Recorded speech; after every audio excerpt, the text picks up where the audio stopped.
Kalau Erma kan pasti setiap datang ke tempat baru itu deg-degan. Cuman ini lebih deg-degan aja. Lihat berita kan ada yang berbentuk permen, cookies, dan itu tuh Erma masih, aduh ini kira-kira aku pernah nggak ya ditawarin? Maksudnya nggak ada untungnya. Ya kayak gitu cuman cari happy doang, cari kepuasan doang. Tapi udah, apalagi lihat teman-teman yang sampai utang-utang.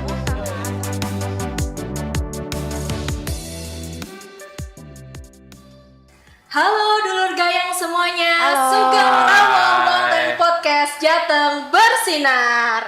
Senang sekali hari ini podcast episode ketiga dari Jateng Bersinar ya, programnya BNN Provinsi Jawa Tengah. Hari ini di program podcast Jateng Bersinar ada saya Tria, kemudian ada rekan saya Cupis ceda. Oke, Kak Cupis. Hari ini kita ada narasumber cantik. Ah iya. Aku sempat dikasih tahu sama ini kemarin. Ini produsernya. kayaknya. Nah. Besok kalau podcast jangan lama-lama. Loh kenapa Kak? Narasumber kita cantik. Waduh, ya nggak Wah. bisa kalau nggak lama kayak gitu ya kan. Tenang, saya yang jagain nanti ya narasumbernya ya. Ini kayaknya nih podcast hari ini nih kelanjutan dari IG Live kemarin Iya, yang sempat iya, sukses iya, ya Kak Cupis ya. Jadi ternyata masih banyak pertanyaan di IG Live yang tidak terjawab. Nah, Dan kita hari ini kita hari berkesempatan ini. untuk ketemu dengan narasumber langsung hari Oke. ini. Ternyata memang benar ya. Saya pertama kali pada saat pandangan pertama udah ya Allah Gusti, saya ingat waktu masih muda. Berarti Sekarang muda banget gitu. Oke lah ya. Oke, ada siapa hari ini Oke, Kak Cupis? kita sambut Erma Ardia.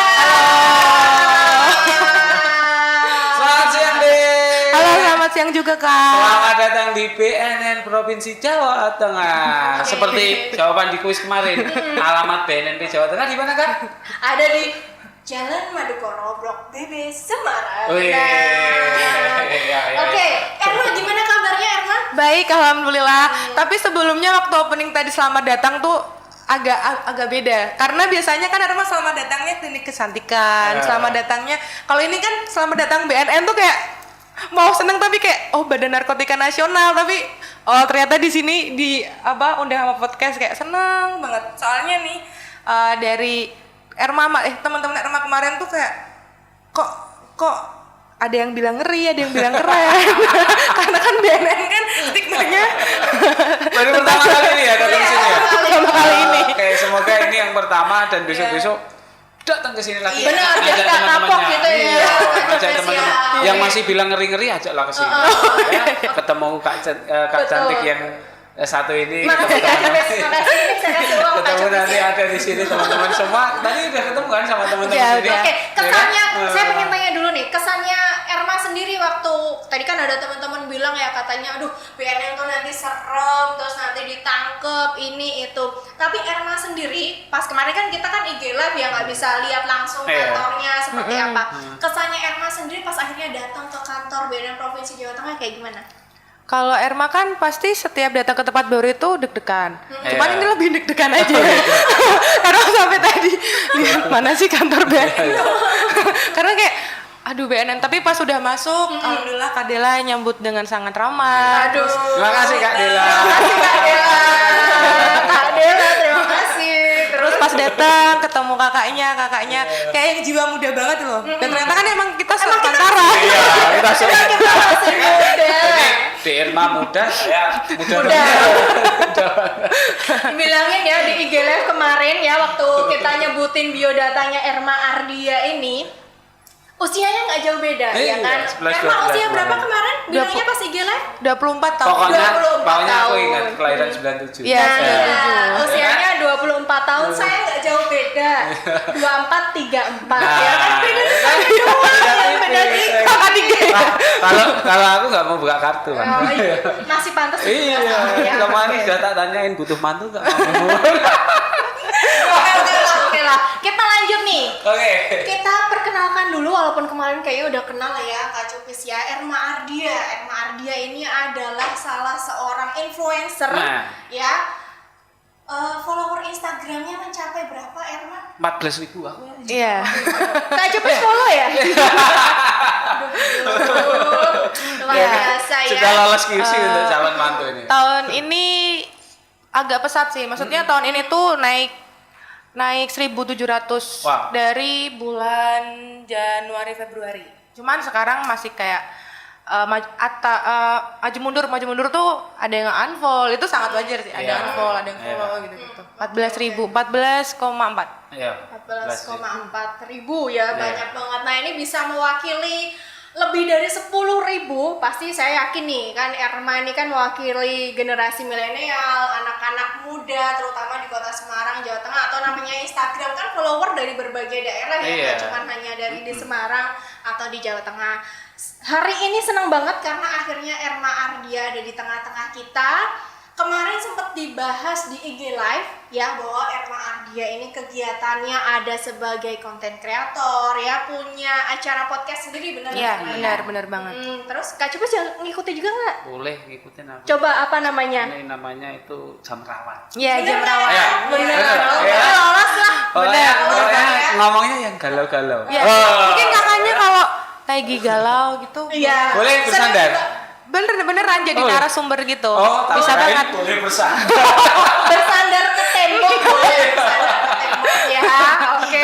Ada sofa. Benar-benar. Konten kreator.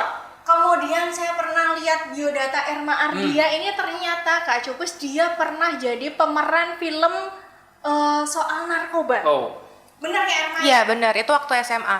SMA. Iya, Udah SMA. kenal narkoba nih SMA. Bukan. Lomba. Oh, lomba. Lomba film. Lomba Itu SMA kelas 3, after tryout. Oh, setelah Ya, setelah tryout itu diajak kerjasama bahwa ini ada lomba gitu. Itu tentang pergaulan bebas anak remaja. Nah, waktu itu kan Erma sangat amat maksudnya buta lah dengan gimana ya peran seperti ini, apalagi Erma tuh sebagai pengidap HIV juga, Erma pemakai juga. Itu kan yang umur segitu Erma yang sangat amat belum memahami gitu. Akhirnya kerjasama sama RS Permata Medika, sama dokternya langsung juga dikasih tahu pas Erma di ruang pasien juga ya dikasih tahu nih caranya seperti ini. Tapi untuk actingnya tetap barang-barangnya apapun yang berkaitan dengan seperti itu nggak ditampakin, tapi lebih ke ekspresi Erma aja. Oh, Kayak ekspresi iya. apa itu? Lebih ke perilakunya. Ya aftermarket itu tuh emosionalnya gitu kalau ya. beli nggak apa namanya nggak bisa beli itu gimana nanti emosiku tuh gimana gitu. Terus untuk pengidap HIV-nya Erma harus konsumsi yang obat terus menerus, itu dikasih tahu. Oke, berarti udah pernah ada gambaran ya Iya, sebenarnya seorang iya. korban penyalahguna narkoba itu kayak gimana? Sudah ada riset-riset Oke. kecil ya dulunya ya. Betul. Jadi selain tadi konten kreator, punya podcast, kemudian pernah jadi pemeran Aktris, film ya ya. kan? Kemudian pernah juga jadi runner up Mbak Yu. Pantes ya, cantik ya Kak Cupis ya. Iya. Kak Cupis nggak kedep dari tadi. Nah, Takut Erma lilit dari padahal. banyak prestasi yang ada gitu. Apa sih usaha kamu kok bisa meraih sebegitu banyak prestasi, pengalaman gitu? Apa usaha yang sudah kamu lakukan sampai sejauh ini? Kalau dulu dari awal itu dari kuliah Erma senang banget hobi bisa diuangin ya, kasarannya kayak gitulah anak muda. Nah waktu awal kan Erma kerja di radio sebagai penyiar. Terus Erma berpikir Erma masih nggak ada pemikiran tuh masalah finansial dana lain, pikir ya Iya. hobi-hobi aja Iya. gitu. Dan kok makin tahun 2018 kan udah mulai tuh buzzer-buzzer Instagram dan lain-lain kayak gitu. Nah, untuk ternyata kok bakatku tuh tersalurkan gitu-gitu. Dan alhamdulillah bakat bisa menjadi pekerjaan kan itu dalam arti yang mungkin anak yang orang kesusahan tuh Erma bisa buat apa ya namanya? Tanpa Erma bekerja keras, oh ada nih yang membuat Erma, kalau Erma tuh dicari dan Erma diapresiasi, yaitu dengan cara, kalau dari awal ya Erma selalu seenggaknya apapun tujuan buat melakukan suatu hal, suatu pekerjaan, Erma nggak mikir buat finansialnya dulu, Erma nggak mikir buat gajinya dulu. Lakukan dulu. Iya, yang penting Erma value-nya dulu apa. Semakin Erma diajak kerjasama yang ini sekiranya Positif. ini gitu positif, apalagi ini tuh seperti instansi-instansi pemerintahan, itu kan sangat amat penting untuk value-value pekerjaan Erma. Dengan orang-orang petinggi-petinggi seperti itu tuh bagi Erma semuanya tuh nggak melulu tentang uang gitu loh. Dalam arti ya udah selagi Erma ada kerjasama yang bikin orang semakin sungkan untuk bekerja sama sama Erma, itu Erma selalu terabas. Erma selalu terabas. Kan soalnya nih banyak juga yang awalnya mereka mikir instan doang. Dalam arti ya udah aku diajak kerja sama ini, ya udah bayaranku segini. Nah, itu menurut aku salah sih Kak, dalam arti semakin kamu tujuanmu mencari uang, semakin tujuanmu awalnya itu, ya kamu nggak bakal dapat. Tapi kalau Erma, apa aja yang bikin nama Erma seenggaknya tinggi, maksudnya bukan tinggi, tapi dikenal orang dan bermanfaat bagi orang, ya udah masalah finansial tuh terakhir. Tapi kalau ada pekerjaan yang emang mendapatkan itu, tuh Erma sangat ya, itu bonus, itu bonus seperti ya, itu. bonus ya. Oke, berarti dari awal tuh tadi value-nya dulu gitu. Iya. Jadi Erma ini membangun image seorang influencer tuh nggak melulu dari segi nominal. Iya, benar, Ya, tapi benar. kemudian bagaimana membangun seorang influencer tuh juga selain dari segi kita dapat penghasilan, Nah. tapi kemudian juga bisa kita Bermanfaat. punya bermanfaat Benar. gitu. Jadi ada image-nya sosial kemasyarakatan. Iya, kayak benar, Gitu benar. Kak Cope. Jadi nggak semua tuh melulu duit. Iya, benar. aja. Ya, namanya orang hidup di dunia ya, usaha. Jangan curhat dong. Ntar jadi narasumbernya Erma Ardia nih. Ya, namanya usaha. Kan? Oh iya, benar. Kak Jupis ada penasaran nggak nih ya mau tanya apa lagi nih sama Erma? sampai Nggak fokus bingung. ya? Iya, ya kan terpesona. Karena apa? Di usia segini itu kok Erma itu udah punya pencapaian tersendiri kan hidupnya. Tapi ada nggak lika-liku selama sampai di titik ini? Oh, banyak. Dulunya itu boleh Banyak. dong share sedikit lah buat kita. Erma yang ditipu juga ada. Iya. Wani, Siapa wani. yang berani-berani dong kan? Ditipu, Erma kayak dibodohin gitu juga ada. Dalam arti itu kan komersil dalam emang Erma mendapat mutual dari finansial dan dia mengajak kerjasama karena ya gini, kalau dalam dunia buzzer selagi Erma tidak mendapatkan mutual dari situ ya pasti penukarannya dengan nominal. Nah tapi dulu awal kan Erma sama sekali masih belum paham tuh dunia foto seperti itu. Nah untuk mempromosikan suatu produk ini Erma nggak akan ngasih tahu, cuma Erma intinya aja ngasih suatu produk. Kok tiba-tiba Erma disuruh beli produk itu, ya udah Erma nggak apa-apa beli aja karena pikirnya Erma nggak apa-apa lah, toh juga Erma dapat pengalaman baru. Erma seneng dijadiin ibaratnya model suatu produk, udah Erma beli itu. Terus tiba-tiba Erma disuruh traktir makan setim.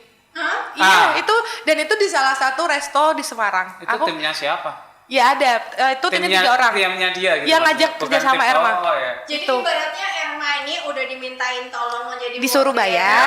masih harus beli produk, Sama. masih harus ngetraktir.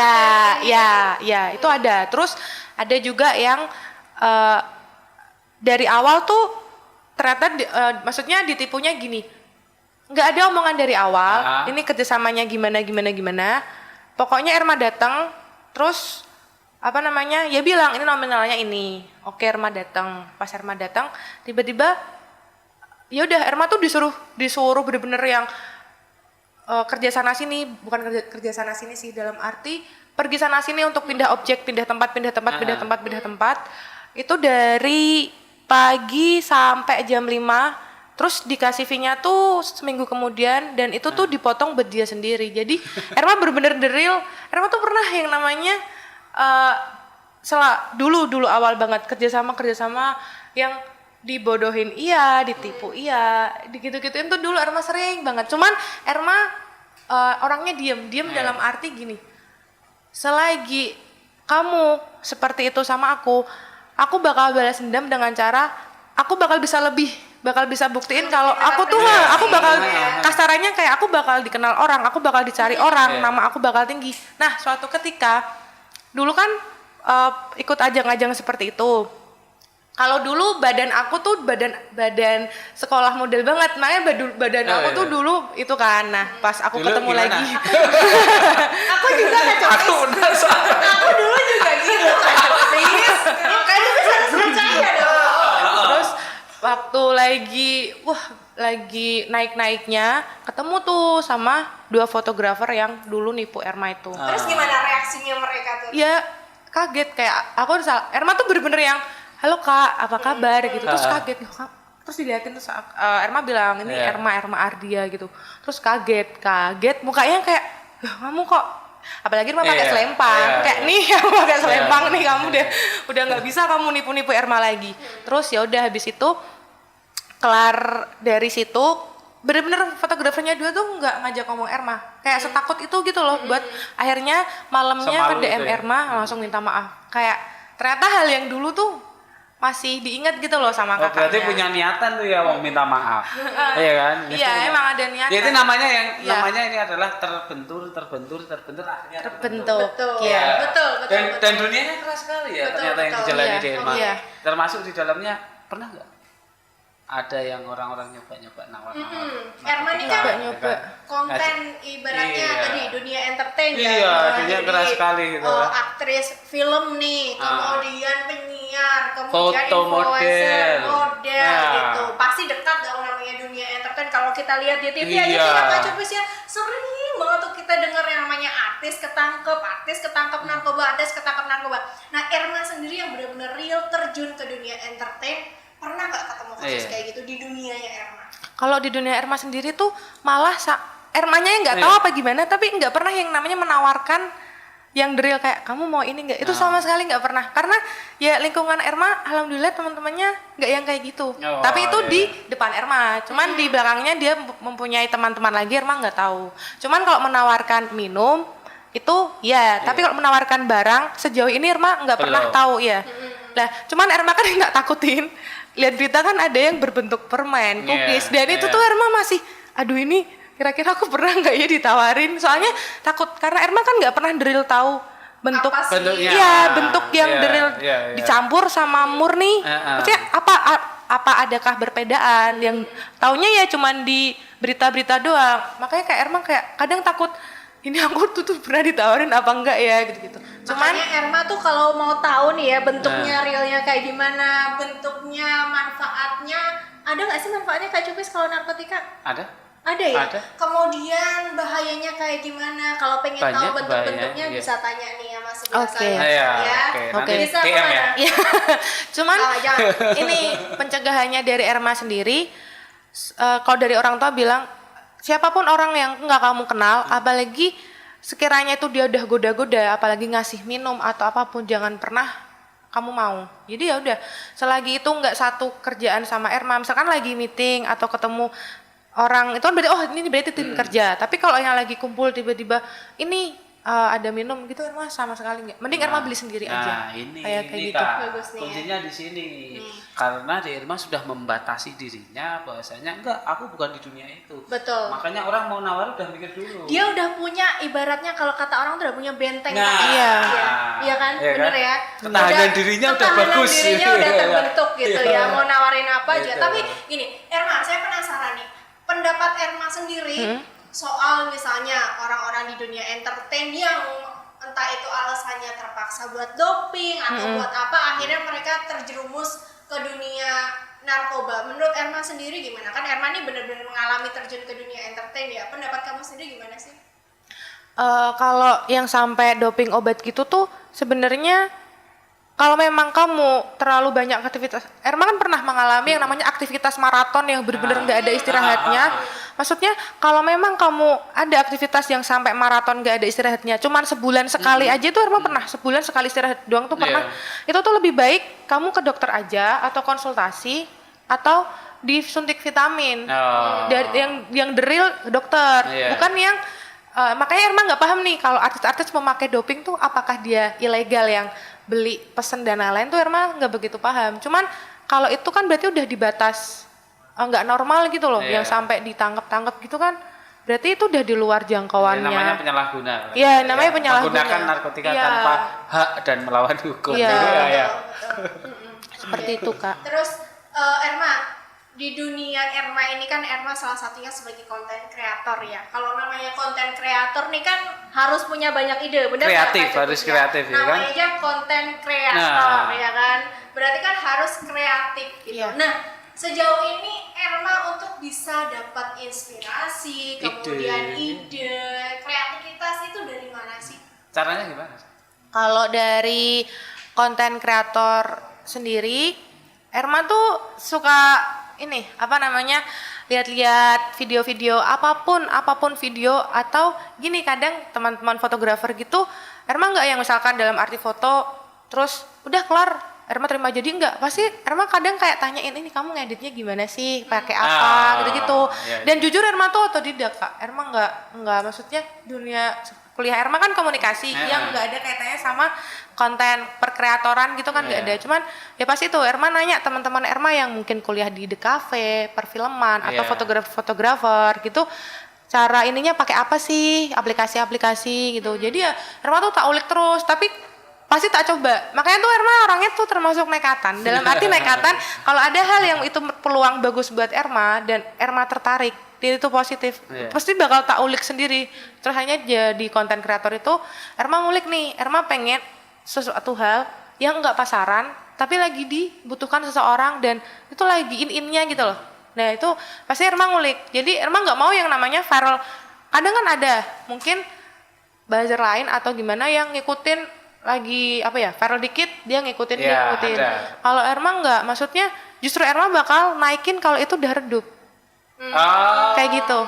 Jadi, berani ya kayak gitu ya? Iya, jadi dengan model Erma sendiri, maksudnya dengan karakter Erma sendiri, dengan khas Erma sendiri, tapi tetap itu ada unsurnya sama yang lagi viral kemarin. Jadi nggak gampang ikut arus kayak orang bilang ya. Jadi nggak gampang ikut arus trennya apa dan dia lebih mengangkat karakteristik dia nih.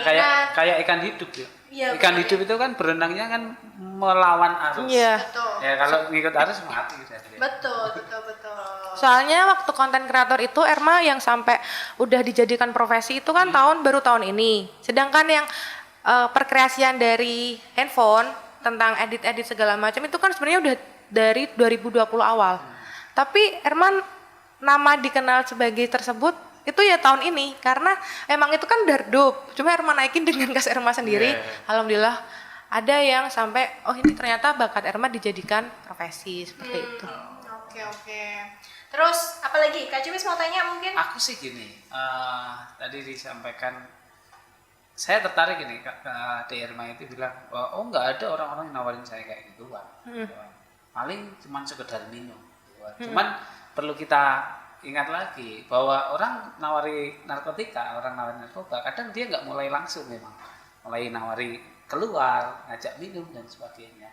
Jadi tertariknya adalah pada saat Irma ditawari minum ini, apakah selalu tawaran itu selalu diterima atau kalaupun ditolak, gimana sih cara nolaknya? Padahal yang nawari ada orang-orang terdekat nih, teman kan kadang sudah kenal nawari, udah kita kan habis proyek nih, enak nih itu. Gimana sih caranya sih dari Erma sih?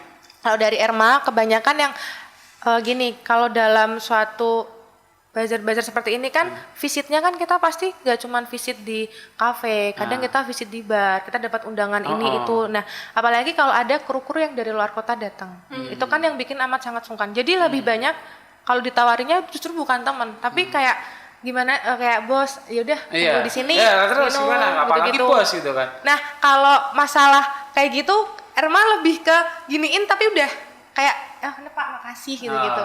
Tapi kalau temen, kalau Erma enggak.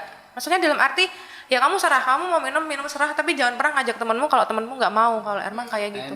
Kuncinya itu berarti. Jadi lebih baik berani ngomong ya. Berani ngomong ya berarti ya. Lebih baik Erma tuh nemenin aja gitu. Kamu kalau mau sharing sampai dia mungkin mabuk terus dia cerita nangis ya silahkan. Tapi aku nemenin aja gitu.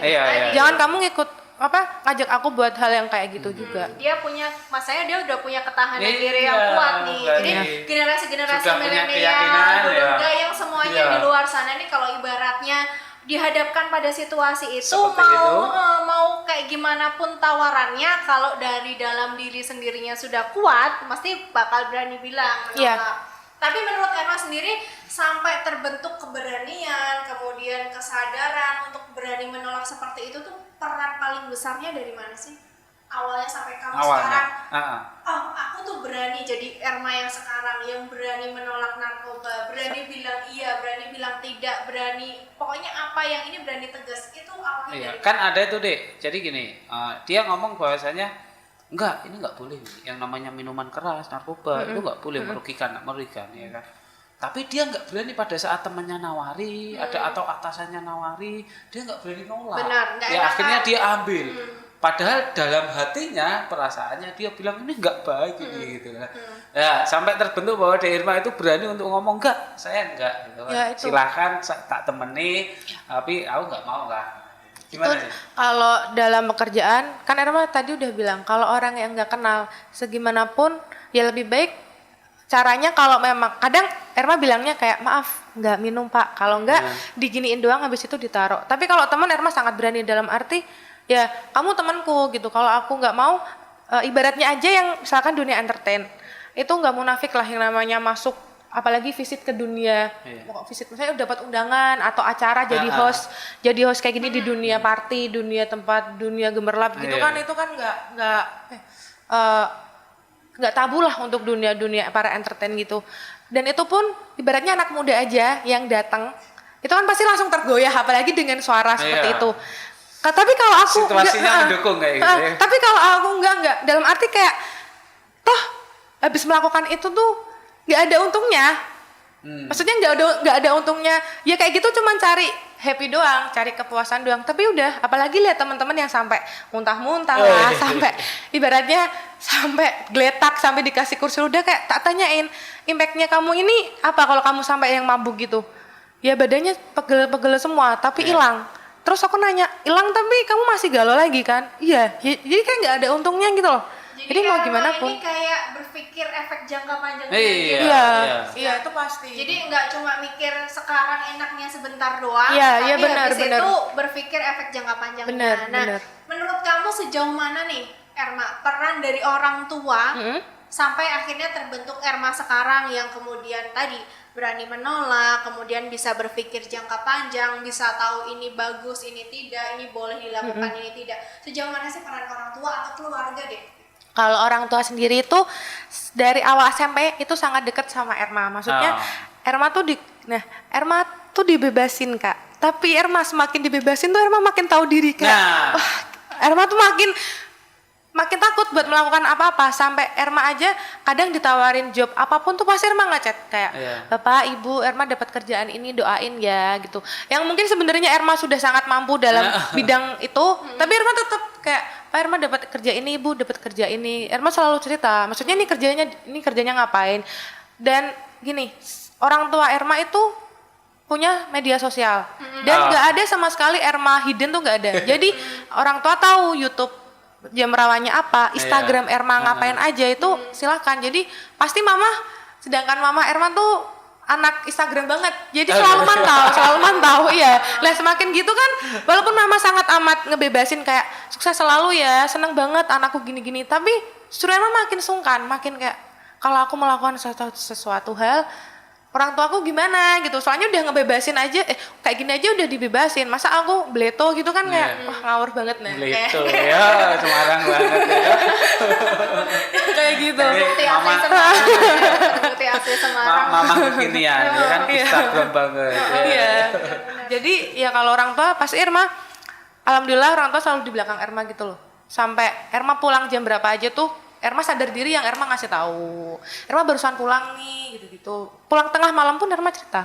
Jadi kalau sahur di luar ya Erma cerita, Erma foto ini nih Erma lagi sahur sama teman-teman gitu-gitu. Jadi walaupun dikasih kebebasan, tapi kebebasan yang bertanggung jawab gitu kali ya. Bener. Nggak justru karena kita diberi kebebasan, kita harus bisa mempertanggungjawabkan itu gitu ya Erma ya. Gitu Kak Cupi. Jadi kalau dikasih kebebasan itu jangan ini saya salah tanggung gunakan. jawab, Pak. Saya berani nanggung, nggak berani jawab. Nah itu yang salah.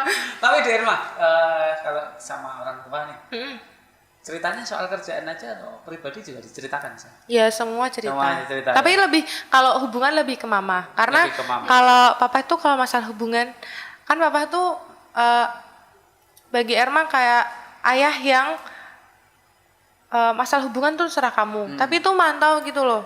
Jadi Erma sendiri tuh kadang kayak sedih aja kalau Erma cerita tentang misalkan hubungan Erma yang lagi sedih-sedih, kayak janganlah, soalnya Erma lihat ayah sendiri aja yang sesenang itu sama Erma gitu loh, dalam hal apapun tuh seneng, kayak nasihatinya tuh bijak. Nah tapi kalau Erma yang udah nggak kuat bang di titik mentok, baru Erma ceritanya ke ayah. Gitu. Nah karena ayah tuh ibaratnya kayak udah kamu kasarannya kayak udah kamu tuh masih banyak orang yang sayang sama kamu, masih ada orang yang peduli sama kamu, jadi nggak usah dipikirin lah. Kalau ayah tuh lebih kayak gitu.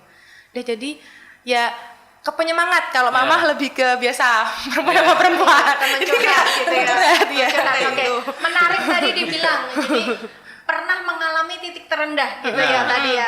Saya masih penasaran. Titik terendahnya Erma tuh pas apa? Pernah mengalami nggak sih? Nah kalau Erma tuh gini kak, seterendah, maksudnya seterendah, sakit-sakitnya Erma tuh, Erma nggak pernah berani bilang ke siapa-siapa dulu.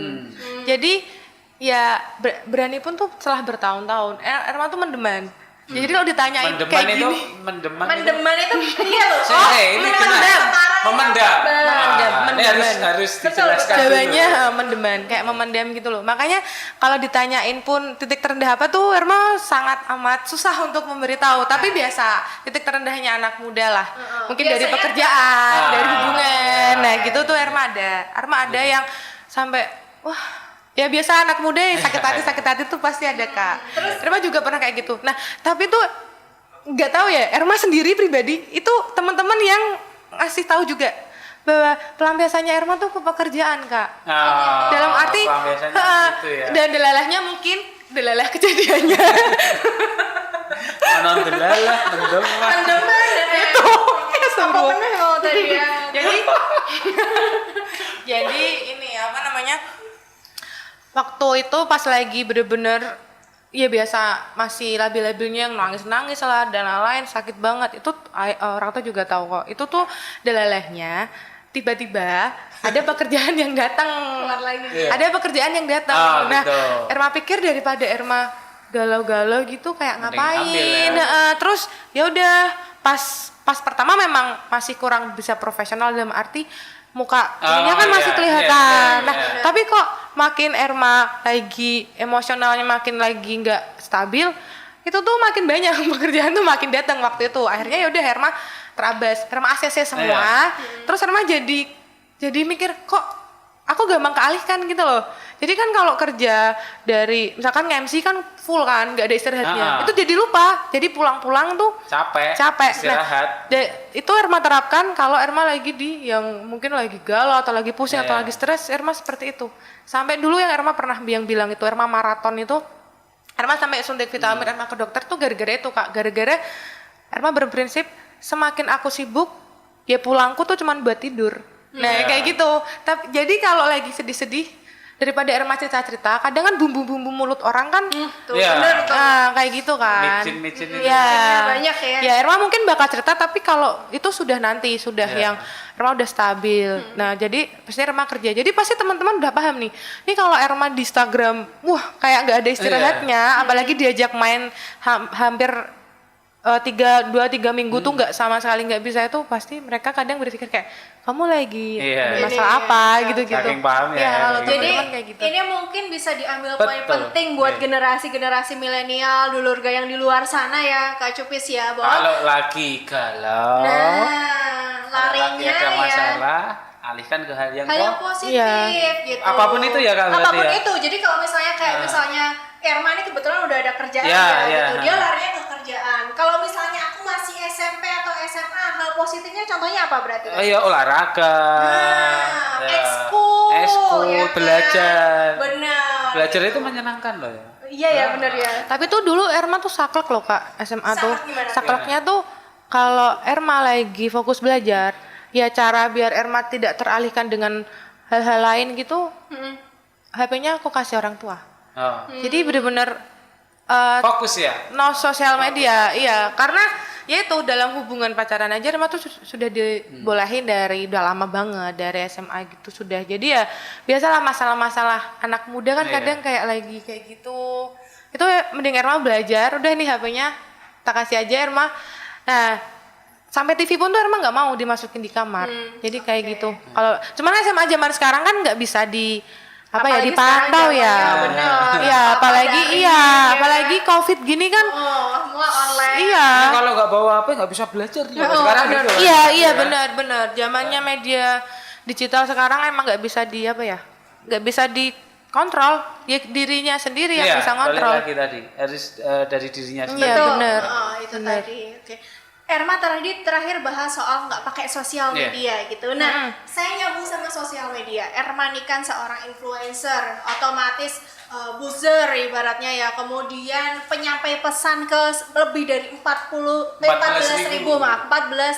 pengikut gitu. Menurut Erma sendiri, peran apa yang bisa Erma ambil terutama dalam kaitannya kayak misalnya menginformasikan atau memberi edukasi ke masyarakat soal narkoba nih?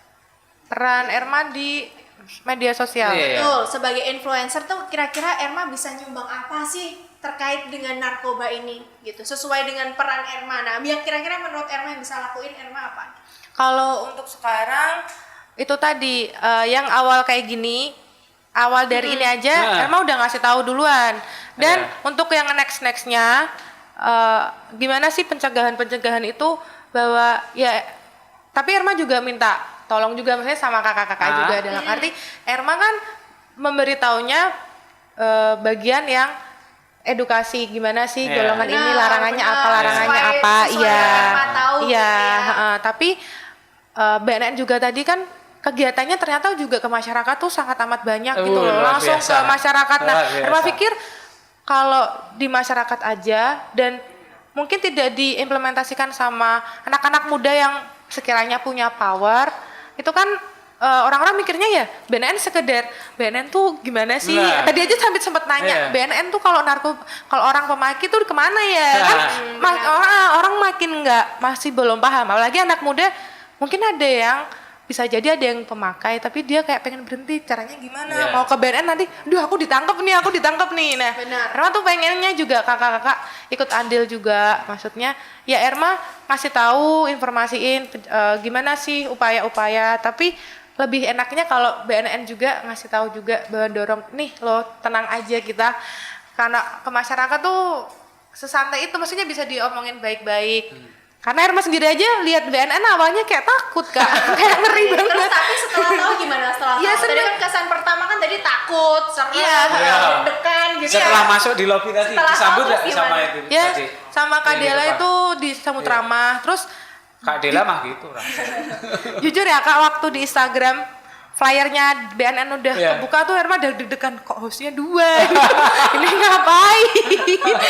Erma tuh sampai baca materinya di itu BNN yang golongan-golongan itu narkotika itu. Iya, aku pikir kayak aduh ini tentang apa ya, kok takut banget. Terus ya udah dari situ pas udah ngobrol sama Katria sendiri, terus ya pertama informasinya masih Erma kayak tapi excitednya kayak wah gila, itu waktu Katria ngasih tahu bahwa kita tuh ke masyarakat deh, kita tuh kesini, kita juga kegiatannya yang gini dikasih taunya banyak banget. Terus Erma mikir kayak wah kalau kayak gini dikasih tahu ke semua orang dan nggak cuman Erma aja tuh pasti bakal keren gitu loh. Mungkin anak muda bakal stigmanya bakal dipatahkan dengan ternyata BNN juga nggak yang seserem itu gitu loh. Jadi peran influencer apalagi generasi milenial ini ya kan, ibaratnya tadi mikirnya BNN itu serem. Berkat adanya Erma Ardia ya kan, perwakilan generasi milenial, influencer bisa menyampaikan pesan bahwa ternyata BNN itu ternyata ramah. Tidak seperti yang dipikirkan. Betul. Iya, betul banget. Pelayanannya banyak, ya kan? Gitu. Baik-baik. Betul. Baik-baik. Kalau mau rehabilitasi nggak mungkin ditangkap, ya kan? Gitu. Kalau mau tahu informasi tinggal buka media sosialnya BNN. IG-nya di info BNN _prof_ Jawa Tengah. Bagaimana curhatnya ke orang tua, ya kan? Bukan ke media sosial atau ke teman-teman. Orang tua adalah yang pertama karena orang tua itu adalah orang-orang yang sangat sayang sama kita.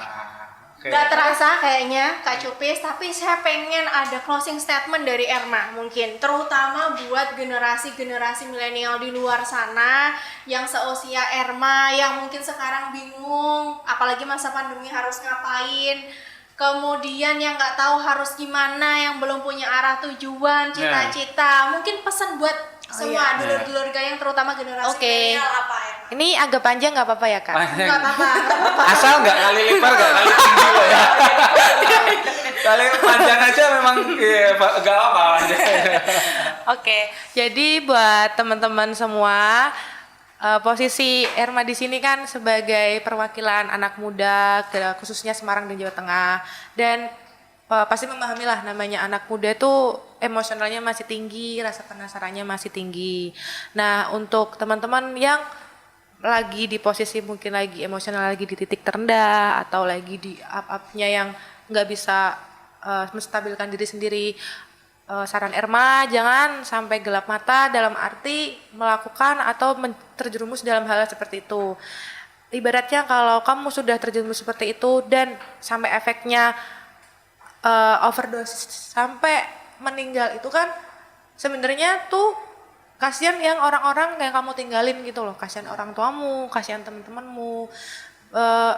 Di titik terendah pun tuh pasti banyak orang yang sayang sama kamu, sayang sama masa depanmu. Jadi jangan melakukan hal seperti itu, karena aku yakin itu tuh gak berimpact baik. Justru itu bakal menyesal dengan diri sendiri. Ibaratnya masa depanmu kamu bisa dilalui sama teman-teman, kamu bisa melakukan pekerjaan, kamu bisa menggapai cita-citamu. Tapi kalau kamu udah terjerumus seperti itu, masa kamu mau ketemu BNN rehabilitasi, kan mending ketemu kayak aku gini kan, podcast. Jadi buat teman-teman, intinya jangan pernah terjerumus dengan hal-hal yang berbau dengan narkotika atau narkoba. Terus juga kita kan sebagai penerus bangsa, jadi kalau ya bukan kita, siapa lagi? Kalau bukan hari ini, kapan lagi? Luar Seperti biasa. Tepuk tangan dulu buat Erma Ardia ya. Terima kasih sekali Erma sudah mau hadir di podcast Jateng Bersinar ya, Kak Cupis ya. Terima kasih waktunya. Iya, ya Nanti Kak, kapan-kapan kita ketemu lagi ya. Ya, jangan kapannya satu aja Kak. Bener banget ya Kak ya. Kalau kapan-kapan tuh kayak gak ada kepastian. Iya, gak ada kepastian. Oke, mungkin itu ya kita hari ini. Semoga apa yang kita perbincangkan hari ini bisa bermanfaat untuk keluarga yang semua. Betul sekali. Sebagai penutup Erma, kita punya jargon nih, punya slogan ya. War on drugs, Jateng Gayeng lawan narkoba bareng-bareng. Jelas ya? Oke. War on drugs, Jateng Gayeng lawan narkoba bareng-bareng. Ya, kita ucapkan bersama-sama ya Erma ya. Coba sama Pimpin. War on drugs,